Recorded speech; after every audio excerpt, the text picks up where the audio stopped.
You're watching Breaking Barriers with your host Alia और आज हमें हमारे प्रोग्राम में ज्वाइन कर रहे हैं वास्तु एक्सपर्ट, वैदिक astrologer, renowned personality Karthik Gaur ji from Dubai. Thank you so much Karthik ji for joining my show once again. Thank you so much Alia ji. नमस्ते टू एवरीबॉडी. मेरा ये मानना है कि ज्योतिष कोई भी विद्या हो, कोई भी नॉलेज हो, वो एक तो लॉजिकल होनी चाहिए, दूसरी एप्लीकेबल होनी चाहिए. कोई भी ऐसी नॉलेज है जो मतलब आपके लिए नॉलेजेबल है बट उसका कोई एप्लीकेशन नहीं है, तो फिर क्या मतलब है कि जैसे प्लूटो में आपको पंखा 3 पे रखना है, तो वो नॉलेज लेके आप क्या करोगे? आप प्लूटो पे कब जाओगे और 3 पे पंखा कब रखोगे? You understand? So a lot of those knowledge are there which frankly speaking जो हम apply नहीं करने वाले हैं, and that is why most of our education system sucks. क्योंकि काफी ऐसी नॉलेज है जो frankly speaking हम लोग यूज ही नहीं करते हैं. And that was the old school thought of what we call it as Gurukul system. तो Gurukul system का जो knowledge था आलिया जी, इसलिए मैं उसको बहुत advocate करता हूँ, was knowledge which was very applicable. And it was purely based on a concept called as varnas. अभी उसको वर्ण को उन्होंने कास्ट सिस्टम बना दिया, whereas वर्ण was never a caste system. It was basically trying to understand, right? एक जो अकाउंटेंट होता है, आप उसको कोई चौकीदार तो लगाओगे नहीं, because he has got no skills to understand anything else. और एक चौकीदार है, उसको आप सीईओ लगा नहीं सकते हो, because he has got no strategic insights to take decision. So that Varna system was purely based on what is it that you have inherent quality, जिसको बोलते हैं, और उस inherent quality को harness करते थे गुरुकुल system में. And that is why I am a big advocate. और उसको आपने Varna system बना दिया, where that is the politics of it. How to plan your day using Vedic system. जैसे काफी लोग बोलते हैं कि यार Kartik I am a very morning person, Kartik I am a very night person, मेरे को रात को 12 बजे कोई भी काम कर दो, मैं कर सकता हूँ, यू नो, बट सुबह मेरे को 6 बजे मत उठाओ. कोई बोलेगा यार मुझे 6 बजे बुला दे यार, लेकिन शाम को 8 बजे मत बुला, because by 8-9 I sleep, right? So that is again understanding whether your Surya is strong or whether your Chandra is strong. Surya is a day strong planet, Chandra is a night strong planet. So one is a typical 9 to 5 job, another is a call center job, which is the night shift. So उसी concept को हम आगे अगर लें, तो there were ways by which एक जो राजा होते थे या kings होते थे या the royalty होती थी, they used to plan their day accordingly, based on their chart. So I'm going to simplify those things in a very, very easy way where even a layman जिसको मतलब कोई rocket science या ज्योतिष knowledge नहीं है, वो भी कैसे एक simple step में कर सकता है. So knowledge which is going to be applicable.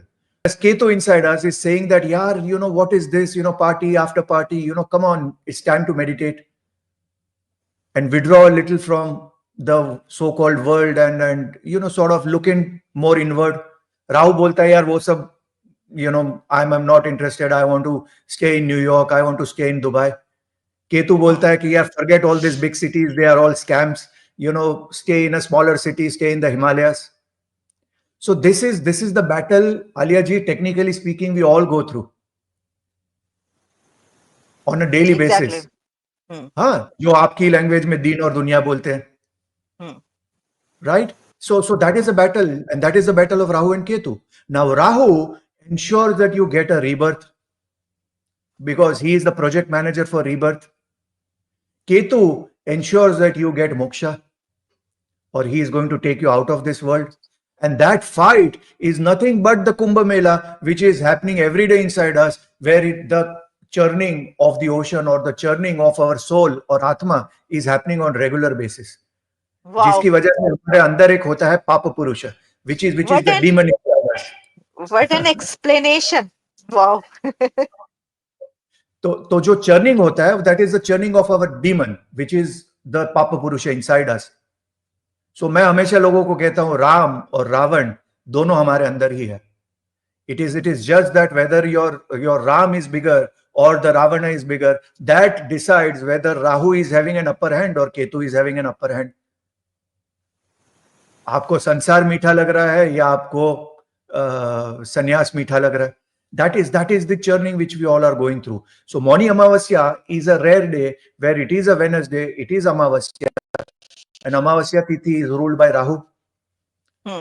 If on this day you are going to take the holy day, then technically you are able to overcome Rahu and go towards Ketu.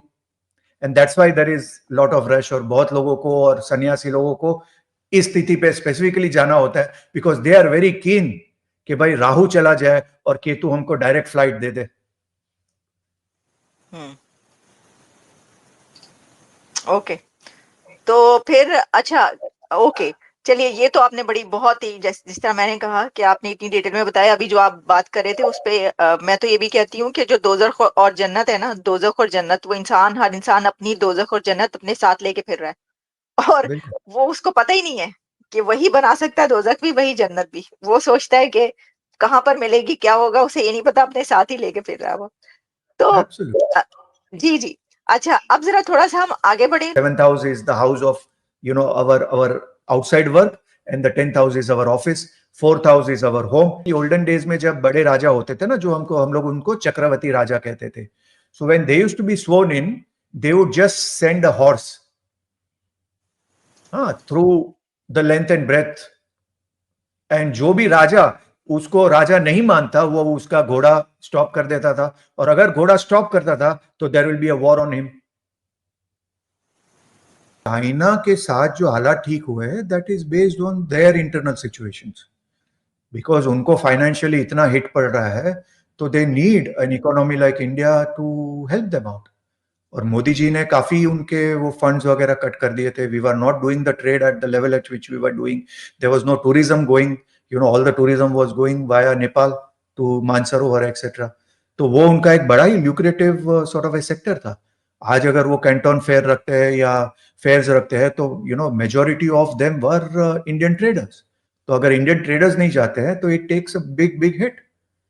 तो ये कोई मतलब ऐसा कुछ नहीं हुआ कि दे meditated and उनको एक कोई ज्ञान हुआ है कि नहीं भारत से करना चाहिए। It is more out of their need and more out of their greed. So they are very fair with weather friends, and ultimately they don't they are our competitors, and basically they don't wish good for India because they see India as a direct competition to them being a sole superpower. China is very smart. China never wants to fight with the troops. Frankly speaking, उनको भी पता है कि भाई उनके जो troops है, देखो जो वॉर होता है ना वो जज्बे से लड़ा जाता है। अगर जज्बे से नहीं लड़ा जाता तो लॉजिकली स्पीकिंग अफगानिस्तान तो 1000 साल पहले खत्म हो गया होता, क्योंकि they have manage both the Russians as well as the Americans. So अगर खाली बंदूक से ही लड़ा जाता वॉर तो मतलब अमेरिकन्स और रशियंस कब का अफगानिस्तान कैप्चर कर चुके होते, बट दे कुडंट।